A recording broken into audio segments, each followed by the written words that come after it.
오늘 하나님의 말씀은 아버지 나를 결코 잊지 않으시는 분이라는 제목으로 하나님의 말씀 나누려고 합니다. 창세기 37장 이후의 이야기를 보통 야곱의 이야기인데 그 가운데서도 요셉의 이야기라고 합니다. 요셉의 인생 여러분들 아마 너무나도 잘 아실 거예요. 창세기를 너무 많이 읽으셔서 요셉 이야기는 뭐 2번 말하면 입이 아플 정도로 여러분들이 잘 아시리라 믿습니다. 그의 인생 가운데서 제 나름대로 이렇게 파악을 해보면 2번의 절정, 2번의 클라이막스를 맞습니다. 그 중에 첫 번째 절정은 오늘 본문에 나와 있듯이 요셉이 아주 젊은 나이에 그것도 이방인으로서 외국인으로서 애굽의 뭐가 됐어요? 총리가 된 사건이에요. 거의 왕이나 마찬가지입니다.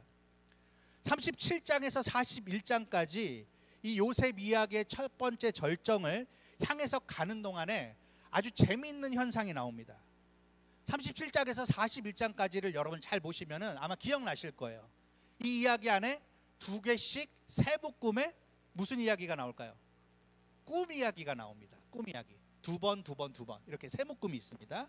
첫 번째 묶음은 누구의 꿈이죠? 여러분 아주 잘 아시는 요셉의 꿈. 볕단이 요셉의 볕단에게 절을 하는. 그 다음에 해, 달, 11별이 요셉에게 절하는 꿈. 기억나시죠? 그 다음에 두 번째 묶음은 누구의 꿈이죠? 바로의 신하들이 감옥에 갇혔는데 그 감옥에 갇힌 신하들이 꿈을 꿉니다.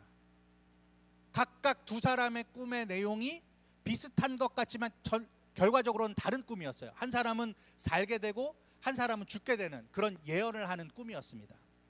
그리고 세 번째 꿈은 그 41장 우리가 읽었는데 그 앞에 부분에 나오는데요. 누구의 꿈이죠? 이집트 왕 바로의 꿈입니다. 암소 꿈 그리고 곡식 이삭 꿈이었어요. 이거는 각각 뭘 얘기를 하는 거였죠?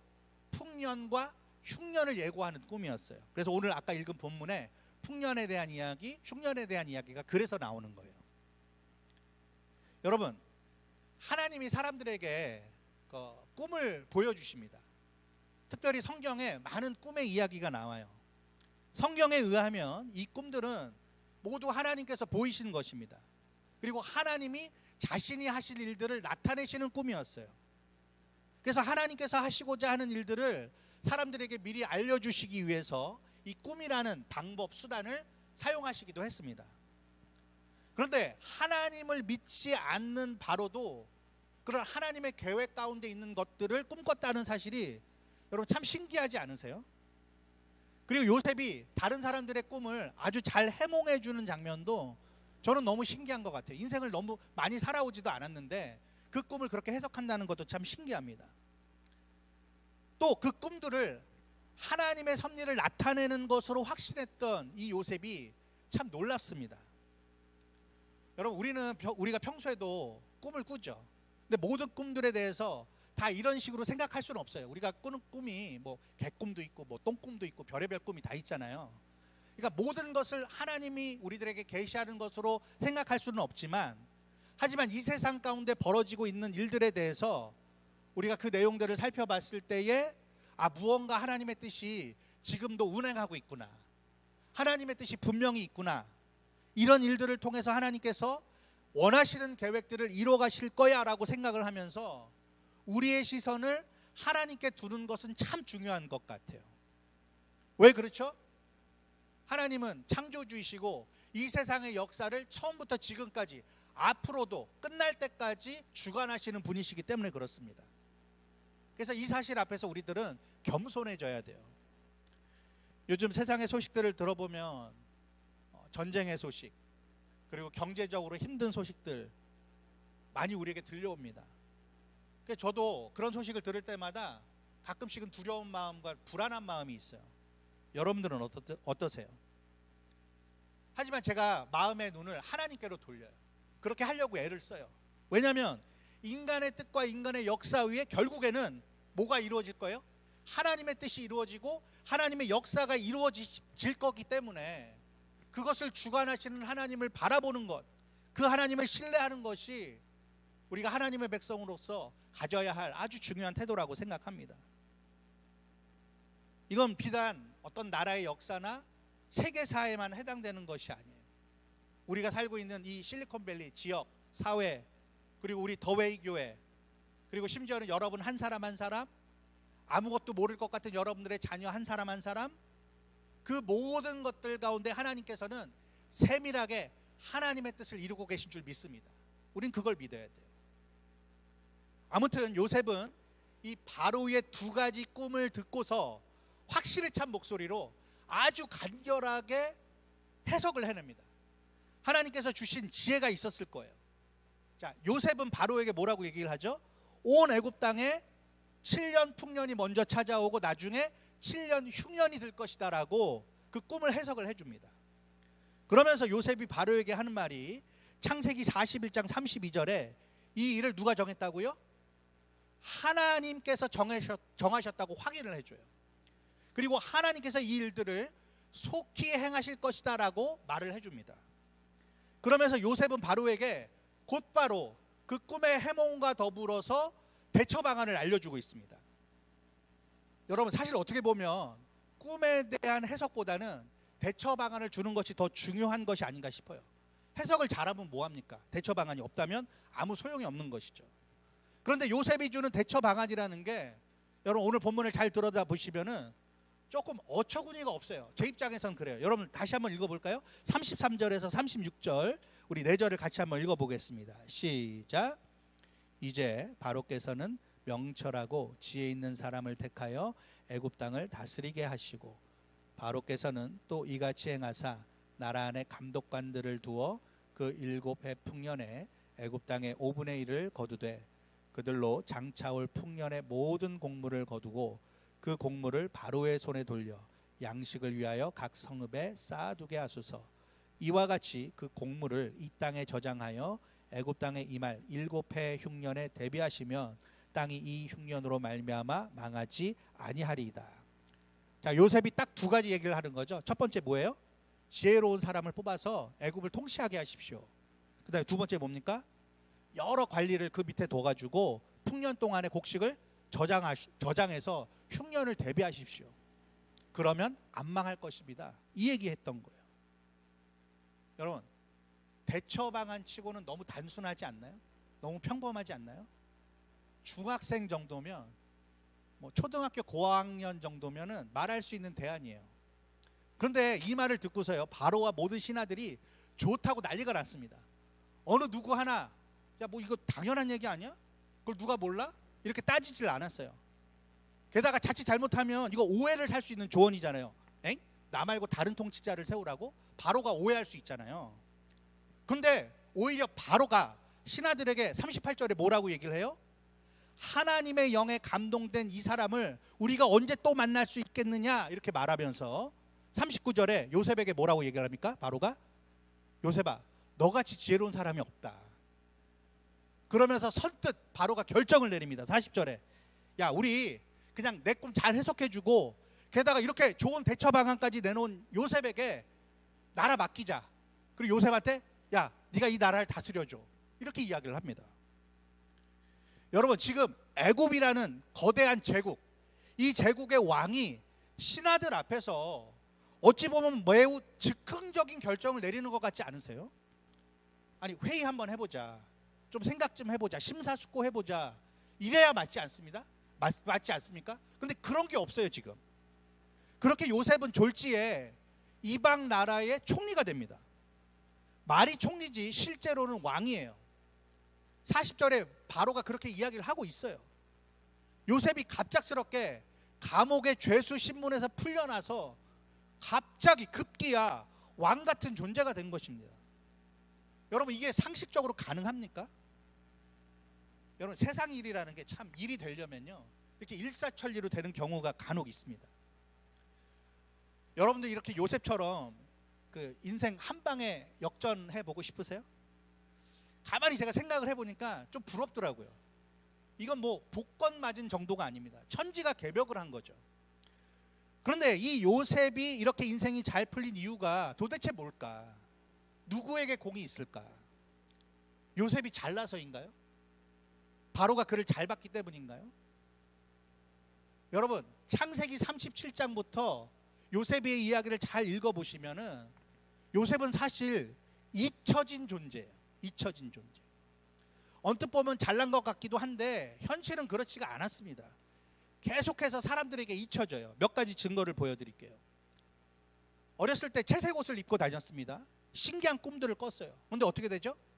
형들한테 버림받고 잊혀졌습니다. 그리고 바로의 시위 대장인 보디발의 집에 총무로 집안일을 잘 꾸리고, 그리고 심지어는 보디발의 아내의 유혹까지도 잘 이겨냈지만 결국에는 보디발의 집에서 쫓겨납니다. 그리고 감옥에 갇혀요.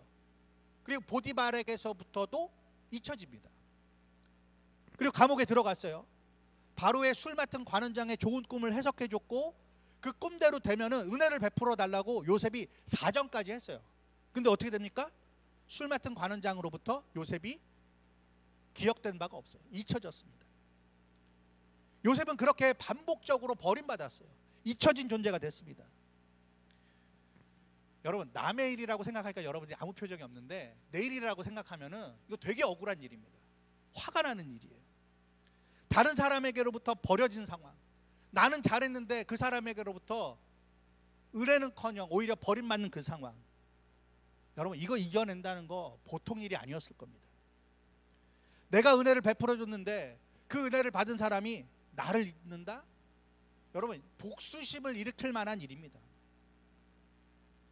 근데 여러분, 이런 요셉을 한순간도 잊지 않는 사람이 있었어요. 그게 누굴까요? 야곱, 아버지 야곱이었어요. 아버지 야곱. 야곱은요, 요셉을 너무너무 사랑했습니다. 창세기 37장 3절에서 4절을 보면은 이렇게 기록되어 있어요. 요셉은 노년에 얻은 아들이므로 이스라엘이, 여기 야곱을 얘기를 하는 거죠, 이스라엘이 여러 아들들보다 그를 더 사랑함으로 그를 위하여 채색 옷을 지었더니 그의 형들이 아버지가 형들보다 그를 더 사랑함을 보고 그를 미워하여 그에게 편안하게 말할 수 없었더라.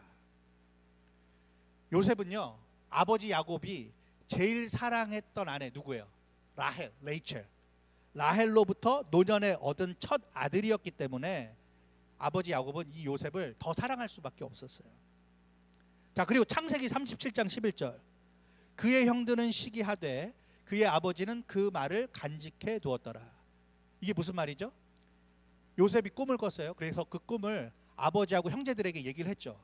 근데 이 형들은 듣고서 시기합니다. 싫어합니다. 근데 아버지는 달랐습니다. 마음에 간직해 뒀어요.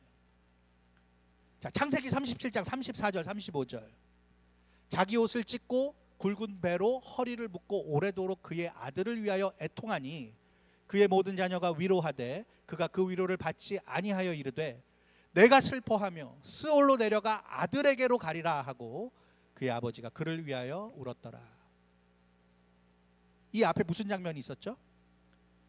형제들이 와가지고 요셉이 죽었다라고 거짓 보고를 하고 거짓 증거를 내밉니다. 그래서 아버지 야곱은 이 요셉이 정말 죽은 줄로만 알았어요. 그래서 오래도록 애통합니다. 그리고 스올로 내려가서 내 아들에게로 가겠다라고 해요. 이 슬픔의 깊이와 슬픔의 길이가 얼마나인지 보여주는 장면이에요. 옛말에, 한국말에 그런 말 있죠. 부모님이 돌아가시면 어디에 묻어요? 청산에 묻고, 자식이 죽으면 어디에 묻는다고요? 가슴에 묻는다, 그런 말이 있죠. 오늘 본문이 창세기 41장에는 야곱이 등장하지 않아요. 야곱은 여전히 요셉이 죽은 줄로만 알았겠죠. 그렇지만 야곱은 여전히 그 사랑하는 아들, 잃어버린 아들, 그 죽은 아들을 잊을 수는 없었을 거예요.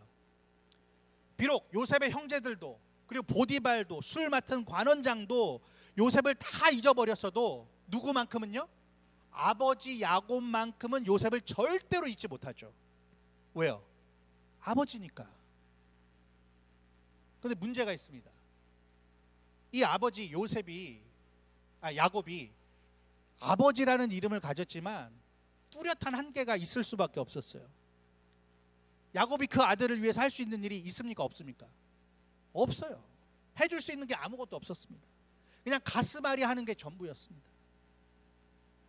그런데 여러분, 오늘 41장 본문에서는 이 잊혀진 요셉을 한순간도 잊지 않았을 뿐만 아니라 야곱과는 다르게 아버지의 역할을 완벽하게 해주시고 계시는 참 아버지가 숨어 계세요. 그게 누구예요?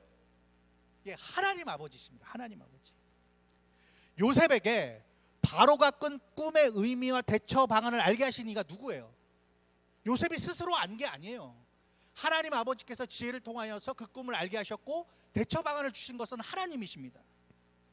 이 완벽하신 아버지께서는 이미 오래전부터 처음부터 요셉의 삶을 완전하게 다스리고 계셨습니다. 특히 보디발의 집에서도 감옥에서도 그러셨죠. 여러분, 요셉은요 어렸을 때부터 이 사실을 너무나도 잘 알고 있었어요. 그래서 성경에 보면은 하나님이 함께 하심으로 말미암는 형통을 요셉이 누렸다, 그렇게 기록되어 있어요.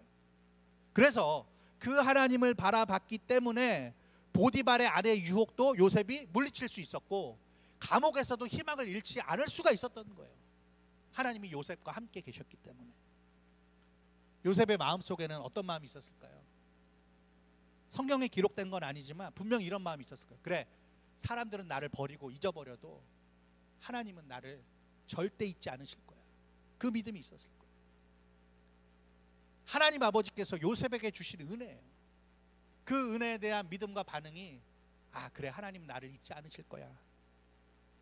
그래서인지 요셉은 대국인 그 애굽의 왕 바로 앞에서도 서슴없이 너무나도 당당하게 여러 차례 자기의 아버지신 하나님을 언급을 합니다. 자, 41장 16절 같이 한번 읽어볼까요? 시작. 요셉이 바로에게 대답하여 이르되 내가 아니라 하나님께서 바로에게 편안한 대답을 하시리이다.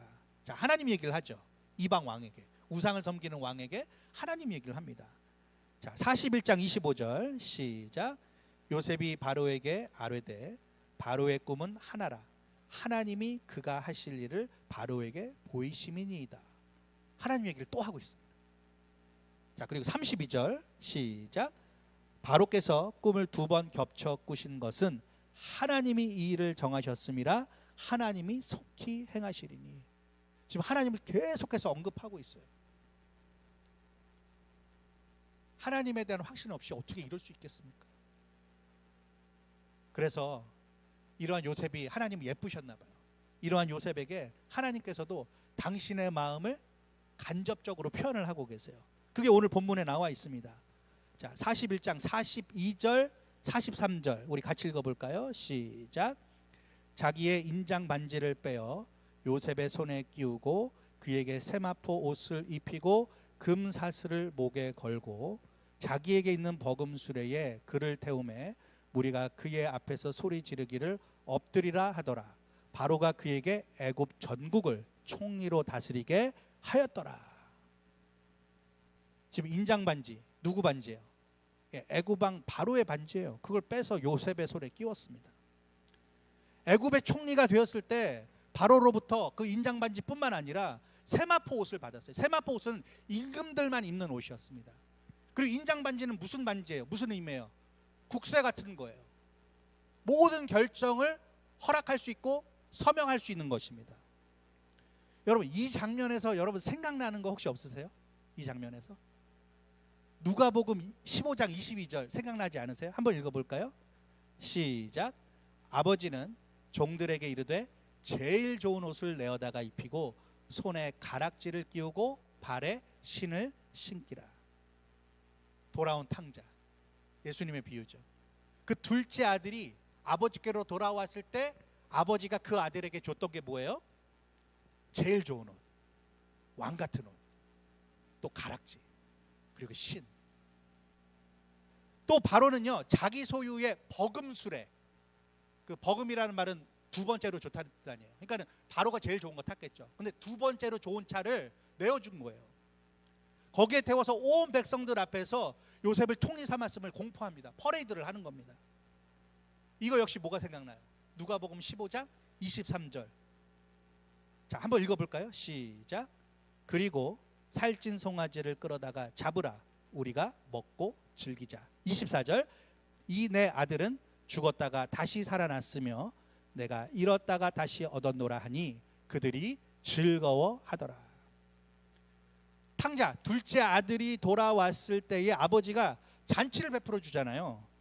그런데 그렇게 모든 사람들 앞에서 이 아버지가 뭐라고 선포합니까? 얘는 내 아들이다. 아들의 그 권세를 회복시켜주는 장면이에요. 여러분 가끔 그런 생각 안 드십니까?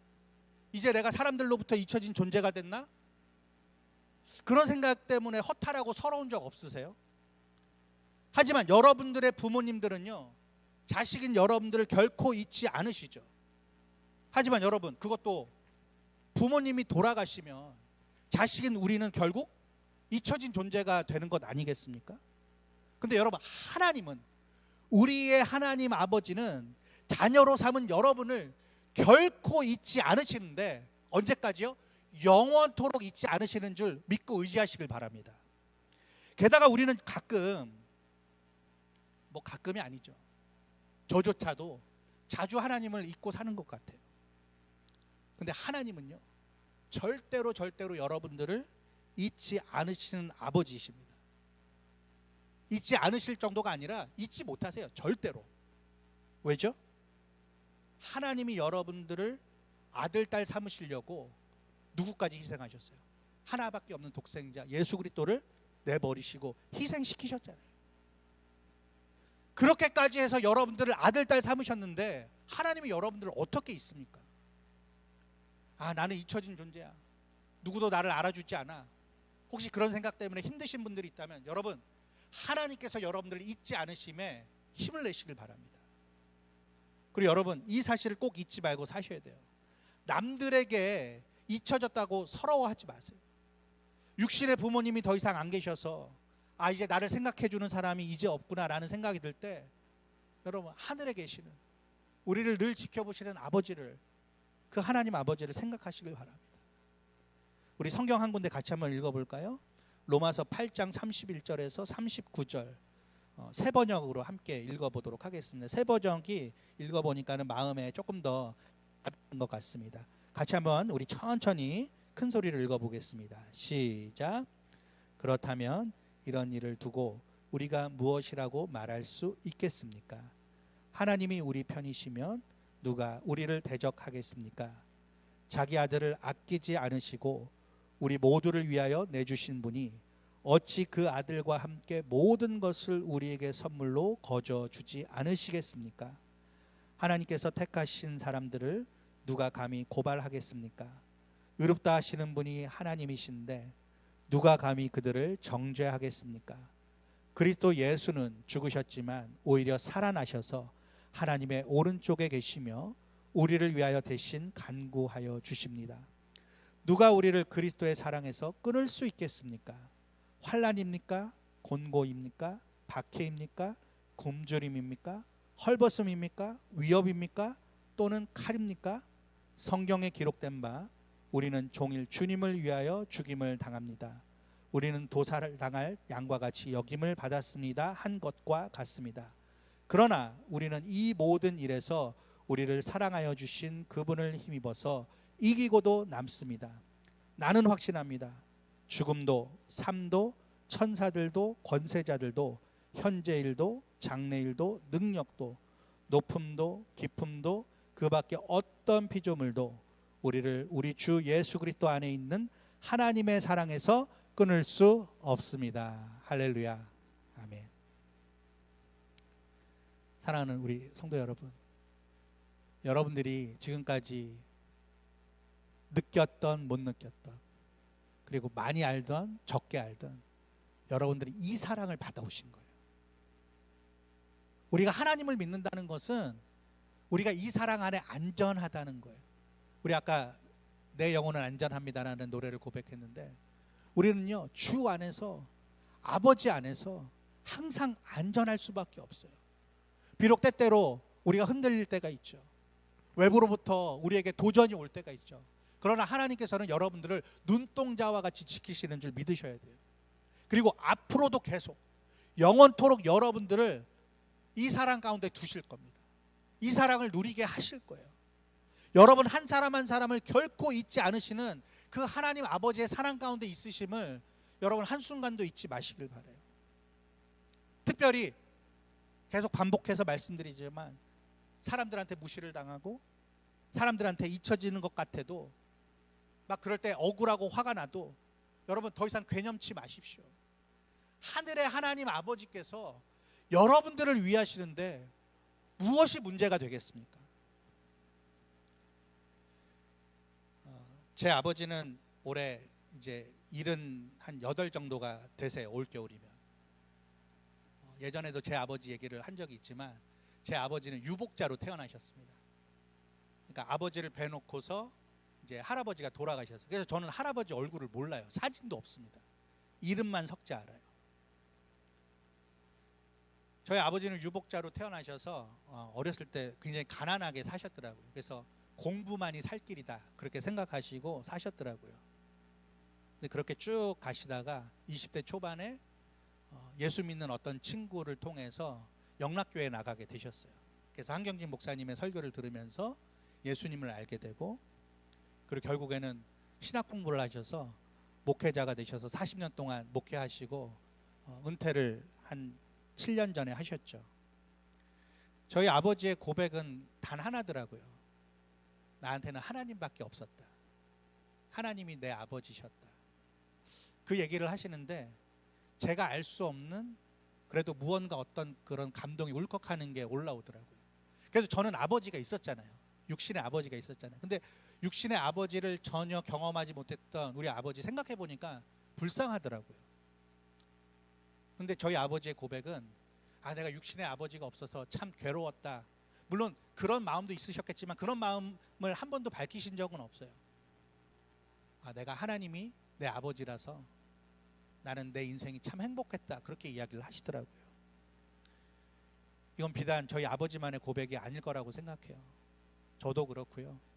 여기 앉아 계신 여러분들도 그런 고백이 동일하게 있으실 줄 압니다. 그리고 저도 언젠가는 제 아버지를 떠나보내야 되겠죠. 그리고 이미 여기 계신 분들 중에 최근에도 그런 일들이 있었지만 부모님을 떠나보낸 우리 성도님들이 계십니다. 나이가 많이 들어도 아주 어린이 돼도 부모님이 돌아가시면 그 고아와 같은 그런 마음이 든다고 하시더라고요. 제가 지난달에 이제 외할아버지가 돌아가셔서 외할머니 외할아버지가 한 해에 돌아가시는 그런 일을 겪어서 잠깐 한국에 갔다 왔는데 저희 엄마랑 이모들 외삼촌 이렇게 물어보니까 정말 그런 마음이 든대요. 고아가 된 것 같은 기분이 든대요. 여러분, 그런데 우리는 너무 다행이지 않습니까? 우리에게 누가 계세요? 영원하신 하늘의 하나님 아버지. 그래서 여러분, 이거 한 가지만 기억하세요. 하나님 아버지께서 여러분들을 잊지 않으시는 그 확실한 증거, 그 십자가의 예수님. 그 십자가의 예수님을 바라볼 때 하나님의 사랑을 떠올릴 수 있어요. 그래서 십자가의 주님을 항상 생각하시는 저와 여러분들이 됐으면 좋겠습니다. 그러면 여러분들을 결코 잊지 않으시는 그 하나님을 언제라도 어디서라도 느끼시고 누리실 수가 있는 그런 혜택을 가지고 살 수 있으실 겁니다. 이제 이 시간에 우리를 여전히 앞으로 영원토록 결단코 잊지 않으시는 단 한 분, 그 하나님 아버지를 생각하면서 우리가 감사하는 마음으로 아버지 사랑 내가 노래해, 우리 아까 불렀던 찬양을 다시 한번 처음부터 고백을 하도록 하겠습니다.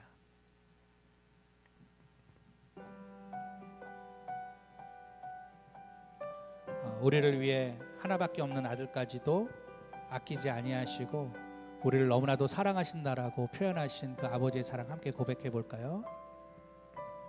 아버지 사랑 내가 노래해,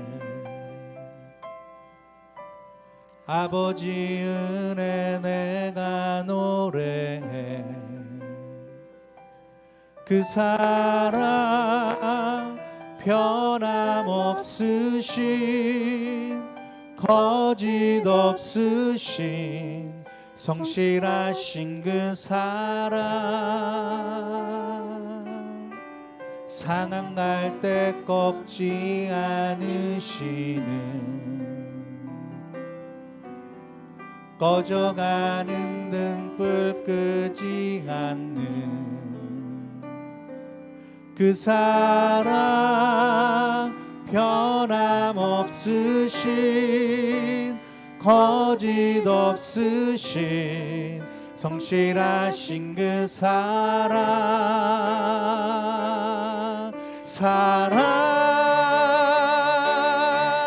그 사랑, 날 위해 죽으신, 날 위해 다시 사신 예수 그리스도, 다시 오실 그 사랑, 죽음도 생명도 천사도 하늘의 어떤 권세도 끊을 수 없는 영원한 그 사랑 예수. 그 사랑 날 위해, 그 사랑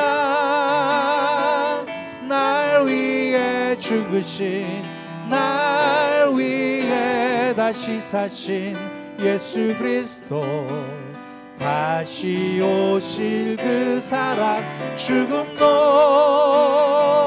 생명도 천사도 하늘의 어떤 권세도 끊을 수 없는 영원한 그 사랑 예수. 우리 시간에 두 눈을 감고 함께 기도하도록 하겠습니다. 우리가 살면서 많은 일을 당하죠. 남들은 절대 이해해 줄 수 없는 그런 어려운 일들도 당하죠. 요셉이 그랬습니다. 많은 사람들은 요셉을 잊었어요. 요셉이 잘했는데도, 잘 대우해 줬는데도 요셉을 버리고 잊었습니다. 아버지 야곱은 그를 잊지 못했죠. 근데 아무것도 해줄 수가 없었어요. 힘이 없었습니다. 근데 여전히 변함없이 요셉을 지켜보고 계시고 도와주고 계시고 은혜를 베풀어 주신 분이 계셨어요. 하나님 아버지입니다. 그 동일하신 하나님 아버지께서 여러분들을 위해서 예수 그리스도를 보내주셔서 내가 이만큼 너를 사랑하기 때문에 아들 삼았고 딸 삼았다라고 말씀해 주고 계시지 않습니까? 여러분, 경제적인 어려움이 있으십니까? 관계 어려움이 있으세요? 영적인 어려움이 있으십니까? 여러분, 낙심하지 마십시오. 하나님 아버지께서 여러분들을 너무나도 사랑하십니다. 하나님이 여러분들을 위하고 계세요. 그 증거가 십자가의 예수님이에요. 그 사실을 절대 잊지 마시고 다시 일어서십시오. 주님께서 손을 잡아주실 것입니다. 우리 시간에 하나님, 그 사랑 내가 붙들길 원합니다. 나를 도와주세요. 나를 불쌍히 여겨주세요. 내게는 하나님 아버지밖에 없습니다. 그 아버지를 내가 붙들겠습니다. 그 하나님만이 나의 위로여 나의 도움이 되는 줄 믿습니다. 주님 바라보겠습니다. 우리 주님 앞에 다짐하면서 함께 기도하도록 하겠습니다. 사랑과 은혜가 많으신 아버지 하나님, 이 시간 주님 앞에 기도합니다. 지금까지 나를 사랑하시고 나를 지켜주신 주님, 나의 하늘의 하나님 아버지가 계심에도 불구하고 나는 여전히 낭망하며 세상으로 버림받은 것 때문에, 잊혀진 것 때문에 분노하며 억울한 마음으로 살아왔습니다. 그러나 주님, 하늘의 하나님께서 여전히 나를 지켜보시고 나의 영원하신 아버지가 되어주셔서 나를 기억하시고 나를 도와주신다는 것을 다시 한번 저희들이 생각하며 주님께 감사와 영광을 올려드립니다. 십자가의 주님이 바로 그 확실한 증거이오니 우리가 힘들고 어려울 때마다, 위로가 필요할 때마다, 억울하고 화가 날 때마다 그 십자가의 주님을 바라보면서 하나님 아버지의 영원한 사랑을 깨달을 수 있도록, 그것을 의지할 수 있도록 주여 함께하여 주시옵시길 원합니다. 우리 온 성도들 위로하시고 주여 함께하여 주시옵소서. 우리 성도들 가운데 힘들고 어려운 상황 가운데 있는 자들 하나님 아버지께서 붙들어 주시옵시고 하나님이 위하시며 하나님 무엇이 두렵겠냐 하는 마음으로 주 앞에 믿음으로 설 수 있도록 주여 인도하여 주시옵소서.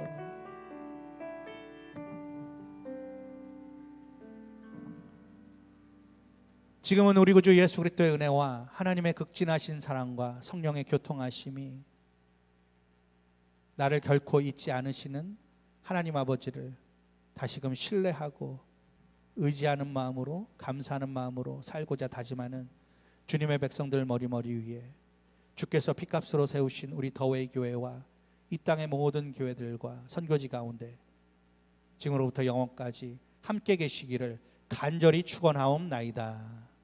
아멘.